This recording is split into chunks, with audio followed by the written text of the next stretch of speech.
हरे कृष्णा। राधे राधे। आज के वीडियो में आप सुने 11 माता की कहानी। तो चलिए शुरू करते हैं। एक बार एक राज्य में एक राजा रहा करता था। राजा बहुत ही बुद्धिमान और बलशाली था। राजा सदैव अपनी प्रजा का बहुत अच्छे से ध्यान रखता था। प्रजा भी अपने राजा को बहुत पसंद किया करती थी। राजा की 2 बेटियां थीं। राजा अपनी दोनों बेटियों से बहुत प्रेम करता था। राजा की छोटी बेटी देखने में बहुत ही सुंदर और आकर्षण थी और राजा की बड़ी बेटी छोटी बेटी के मुकाबले थोड़ा कम सुंदर थी। राजा की छोटी बेटी 11 माता की पूजा किया करती थी और सभी लोग राजा की छोटी बेटी से बहुत प्रेम करते थे और बहुत प्रशंसा भी किया करते थे।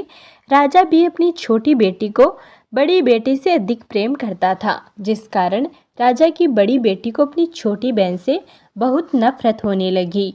राजा की दोनों बेटियां जब बड़ी हो गई तब एक पड़ोसी राज्य में रहने वाला राजकुमार राजा की बड़ी बेटी के लिए रिश्ता लेकर आया। लेकिन जैसे ही उस राजकुमार की नज़र राजा की छोटी बेटी पर पड़ी तो राजकुमार राजा की छोटी बेटी पर मोहित हो गया और उससे पहली नज़र में प्रेम कर बैठा। उस राजकुमार ने राजा की बड़ी बेटी के साथ विवाह करने से मना कर दिया और उसने राजा से कहा कि मैं आपकी छोटी बेटी से विवाह करना चाहता हूँ। जिसके बाद राजा की बड़ी बेटी यह देखकर अपनी छोटी बहन से बहुत क्रोधित हो गई और राजा की बड़ी बेटी ने अपनी छोटी बहन को अपना सबसे बड़ा दुश्मन मान लिया। राजा की बड़ी बेटी ने अपनी छोटी बहन से बदला लेने का निर्णय किया, जिसके लिए उसने अपनी छोटी बहन को जान से मारने का प्लान बनाया। राजा की बड़ी बेटी ने अपनी छोटी बहन को मारने के लिए सबसे पहले एक लड्डू में जहर मिलाकर अपनी छोटी बहन को दे दिया और उसको लड्डू खाने के लिए कहा। लेकिन लड्डू खाने के बाद भी छोटी बहन को कुछ भी नहीं हुआ। बड़ी बहन यह देखकर बहुत आश्चर्यचकित हो गई, लेकिन बड़ी बहन ने हार नहीं मानी और उसने जब रात में छोटी बहन अपने कमरे में सो रही थी तब एक मटके में सांप रखकर उसे कमरे में छोड़ दिया। लेकिन सांप भी छोटी बहन का कुछ भी नहीं कर पाया। जिसके बाद बड़ी बहन ने अपनी छोटी बहन से कहा कि चलो हम लोग कुएं में से पानी भरकर लाते हैं। जिसके लिए वह अपनी छोटी बहन को पानी भरने के बहाने से कुएं के पास ले गई और उसने अपनी छोटी बहन को कुएं में धक्का दे दिया।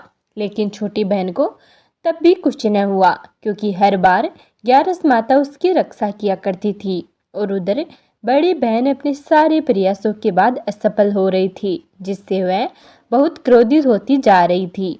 फिर उसने अपनी छोटी बहन के पास जाकर उससे खुद ही पूछा कि मेरी छोटी बहन, तुमको पता है भगवान ने सबकी मृत्यु एक निश्चित समय पर लिखी हुई है और कैसे तुम्हारी मृत्यु होगी, क्या यह तुम जानती हो? तब छोटी बहन ने अपनी बड़ी बहन से को बताया कि हाँ, मैं तो जानती हूँ कि मेरी मृत्यु कैसे होगी। छोटी बहन से यह सुनकर बड़ी बहन ने मन ही मन बहुत प्रसन्न होने लगी और उसने अपनी छोटी बहन से कहा कि तुम मुझे अपनी मृत्यु का राज बताओ। छोटी बहन ने अपनी बड़ी बहन से कहा कि मेरी मृत्यु तो एक तोते में है। जो तोते के गले में एक हार है उससे मेरी मृत्यु होगी। जब तक कोई भी व्यक्ति तोते को मारकर वह हार अपने गले में पहनेगा तो मैं मूर्छित होकर गिर जाऊंगी और जैसे ही उस हार को अपने गले से उतारेगा तो मैं वापस से जीवित हो जाऊंगी। अपनी छोटी बहन की मृत्यु का राज जानकर बड़ी बहन बहुत ही खुश हो गई और उसने अपनी छोटी बहन को मारने के लिए उसके पालतू कुत्ते को ढूंढना शुरू कर दिया। और छोटी बहन को इस बात का आभास हो गया था कि कोई तो उसकी जान लेना चाहता है, जिसके लिए वह अपने पिता के पास गई और उसने अपने पिताजी से कहा कि पिताजी, मेरी मृत्यु के बाद आप मुझे जलाइएगा मत, बल्कि आप मुझे अपनी पुरानी वाली हवेली में एक पलंग पर लेटाकर छोड़ दीजिएगा। अपनी छोटी लड़की की यह बात सुनकर राजा बहुत आश्चर्यचकित हो गया।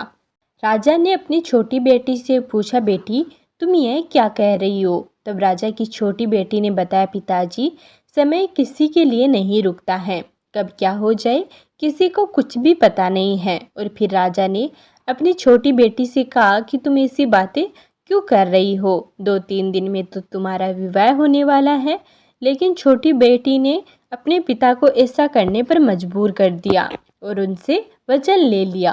राजा ने भी अपनी छोटी बेटी की बात को स्वीकार कर लिया और 2-3 दिनों के बाद जब शादी का समय आया तब राजकुमार बारात लेकर राजा के घर आया और राजकुमार और राजा की छोटी बेटी का विवाह शुरू हो गया। जैसे ही राजा की छोटी बेटी राजकुमार के साथ फेरे लेना शुरू करती है तो उसकी बड़ी बहन अपनी छोटी बहन के कमरे में जाकर उसके तोते को पकड़ लेती है और उसको जान से मार देती है।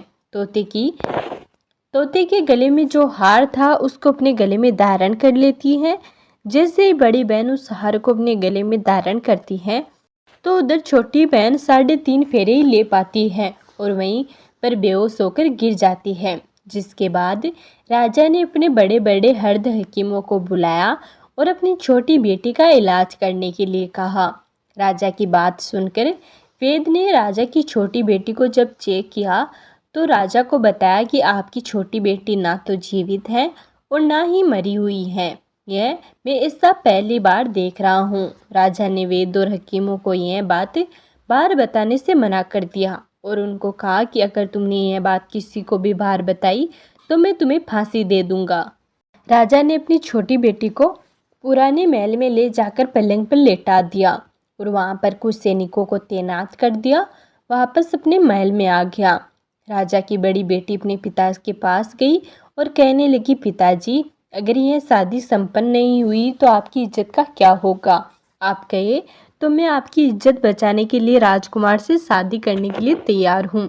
जिसके बाद राजा ने अपनी बड़ी बेटी की बात को मान ली और राजा ने अपनी बड़ी बेटी को छोटी बेटी के कपड़े पहनाकर मंडप पर भेज दिया। लेकिन राजकुमार यह जान गया कि यह राजा की छोटी बेटी नहीं है बल्कि यह राजा की बड़ी बेटी है।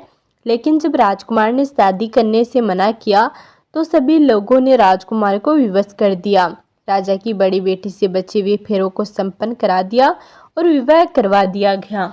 जिसके बाद राजकुमार राजा की बड़ी बेटी को अपनी महल ले गया। राजकुमार राजा की बड़ी बेटी से ना तो बात किया करता था, ना ही उसको पसंद करता था और ना ही उसके आसपास भटकता था। और राजकुमार ने यह फैसला किया कि वह अपनी प्रेमिका को ढूंढ कर ही रहेगा और यह जानकर ही रहेगा कि उसके साथ क्या हुआ है।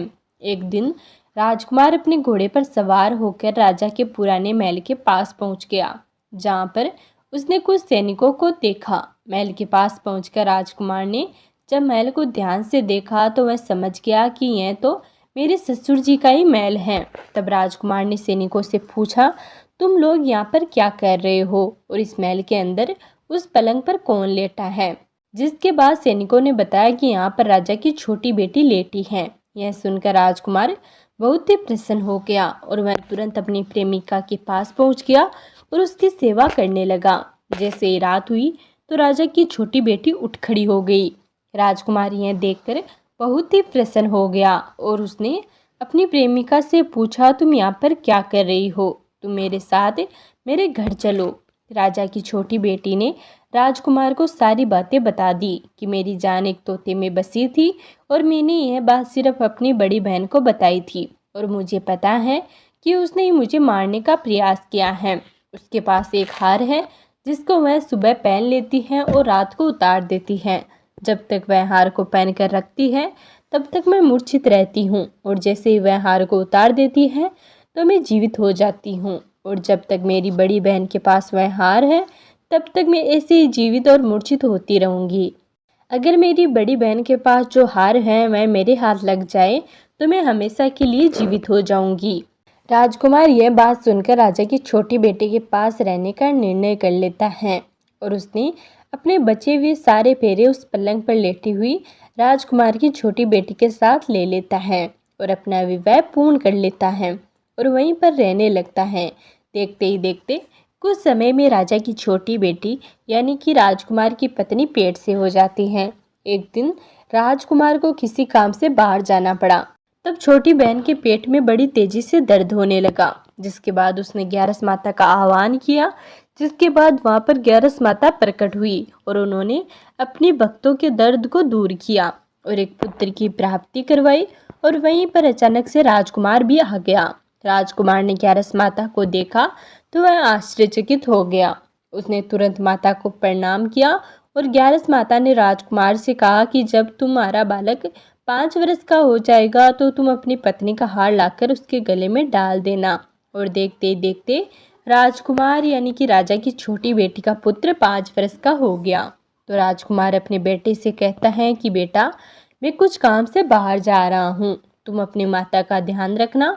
और वहाँ से चला जाता है। राजा को बाहर निकलता देख बड़ी बहन के सैनिक देख लेते हैं और बड़ी बहन को जाकर सारी बातें बता देते हैं, जिसके बाद बड़ी बहन अपनी छोटी बहन के पुत्र को वहाँ से उठवा लेती है और उसको मरवा देती है। छोटी बेटी के पुत्र के 2 टुकड़े करवा देती है। पहला टुकड़ा चक्की के पास छुपा देती है और दूसरा टुकड़ा अपने पलंग के नीचे रख लेती है। अब ग्यारस माता भिखारी का रूप लेकर आती है। एक भिखारी का रूप रखकर बड़ी बहन के पास चली जाती है, जिसके बाद वहाँ पर भिक्षा मांगने लगती है। बड़ी बहन अपने नौकरों से कहती है कि जाकर भिक्षा दे दो, लेकिन जैसे ही नौकर ग्यारस माता को भिक्षा देने के लिए आते हैं तो माता उन्हें मना कर देती है और कहती है कि मैं तो तुम्हारी महारानी से ही भिक्षा लूँगी। जिसके बाद बड़ी बहन स्वयं ही भिक्षा देने के लिए माता के पास आती है। तब माता एक बिल्ली का रूप लेकर उसके कमरे में चली जाती है और वहाँ पर छोटी बेटी के पुत्र के 2 टुकड़ों को आपस में जोड़ देती है और उसे जीवित कर देती है और उसे वहाँ से ले जाती है। राजकुमार अपने बेटे को लेकर अपनी पत्नी के पास जाता है और उससे कहता है कि तुम इसका ध्यान रखना, अगर तुम इस बच्चे का अच्छे से ध्यान रखोगी तो मैं तुमसे बात करूँगा। एक दिन राजकुमार अपने बच्चे से कहता है कि तुम मम्मी से उसके गले का हार मांग लो। जिसके बाद राजकुमार का लड़का अपनी मम्मी के पास जाता है और कहता है, मम्मी, मुझे तुम्हारा हार चाहिए जो तुमने गले में पहन रखा है। यह सुनकर पहले तो बड़ी बहन बहुत क्रोधित होती है, पर उसको याद आता है कि राजकुमार ने कहा था कि मैं अगर इस बच्चे का ध्यान रखूंगी तो वह मुझसे बात करेंगे। जिसके बाद वह हार को उस बच्चे को दे देती है और वह तुरंत हार को ले जाकर अपने पिता को दे देता है। तभी राजकुमार अपने बेटे को लेकर वहाँ से चला जाता है और जाते हुए राजा की बड़ी बेटी यानी कि अपनी पत्नी से कहकर जाता है कि तुम हमारे लिए खाना बनाकर रखना, मैं शाम को आकर तुम्हारे साथ ही खाऊंगा। और वह अपने बेटे को लेकर वहाँ से चला जाता है। जिसके बाद वह राजा के पास जाता है और उनको सारी बातें बता देता है। राजा अपनी बड़ी बेटी की यह करतूत सुनकर बहुत क्रोधित होते हैं और अपनी परवरिश पर ही दोष देने लगते हैं और राजकुमार को अपनी छोटी बेटी के साथ रहने के लिए आदेश देते हैं। तो प्रेम से बोलिए ग्यारस माता की जय, भगवान विष्णु की जय। अगर आपको यह वीडियो पसंद आया हो तो प्लीज़ वीडियो को लाइक और चैनल को सब्सक्राइब जरूर करें।